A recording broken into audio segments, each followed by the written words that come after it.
Je m'appelle Étienne Lemestre, j'ai 22 ans. Depuis quelques mois, je suis apprenti au service d'un homme que je n'oublierai jamais. Un colosse bienveillant, moustache large, regard vif, toujours une plume coincée dans les doigts, comme si elle faisait partie de lui.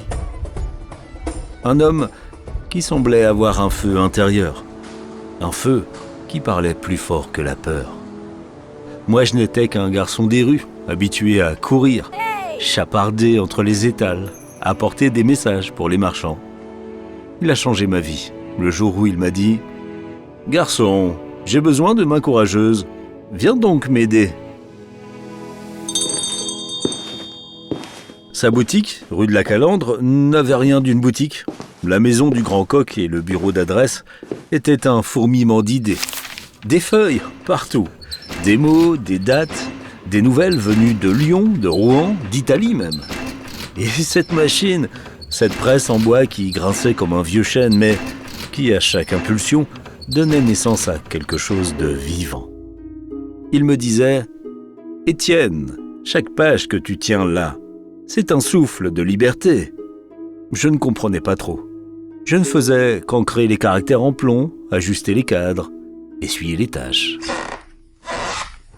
Un matin de janvier 1631, tout a changé. Il avait reçu une lettre d'un ami, un médecin de province. Une nouvelle inquiétante. Un village frappé de famine. J'ai vu dans ses yeux ce que je n'avais jamais vu chez un adulte. La conviction profonde qu'il fallait agir. Il m'a dit « Si personne ne raconte ce qui arrive aux plus faibles, alors ils disparaîtront 2 fois, de leur vivant et de la mémoire des hommes. »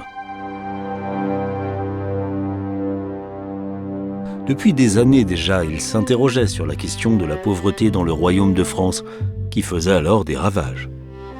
Il avait même fait parvenir un traité sur la condition des pauvres, qui lui valut d'obtenir le titre de médecin ordinaire du roi Louis XIII en 1612.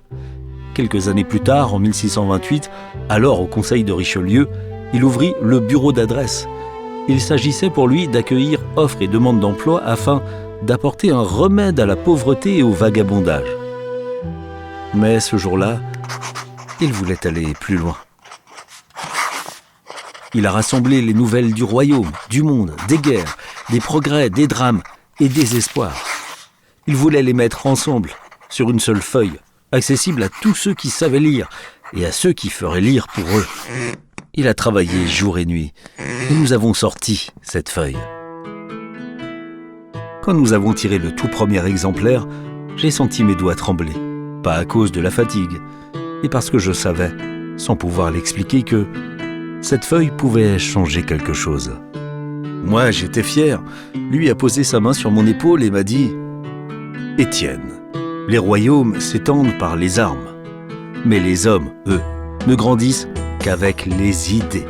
Aujourd'hui, nous leur donnons un outil pour ne plus être aveugles. » Je n'avais jamais entendu quelqu'un parler ainsi, avec tant d'amour pour les gens, avec cette certitude que la vérité n'appartient à personne, mais qu'elle doit circuler entre tous.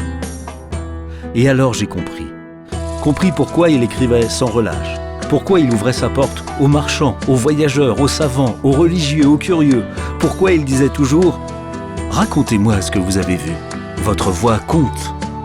Cet homme ne voulait pas la gloire, il voulait que chacun puisse savoir, pour penser, pour choisir, pour devenir libre. Cet homme m'a appris la valeur d'une information juste, humaine, courageuse.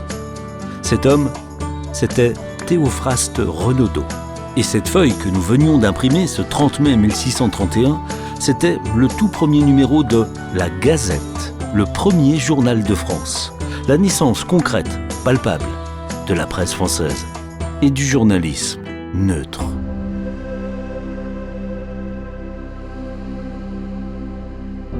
Aujourd'hui, sa maison a disparu, la rue aussi. Mais une plaque marque son emplacement, au numéro 8 du quai du Marché Neuf dans l'actuel 1er arrondissement de Paris. Et un certain prix porte son nom, le prix Renaudot. Vous en avez certainement déjà entendu parler. Maintenant, vous saurez.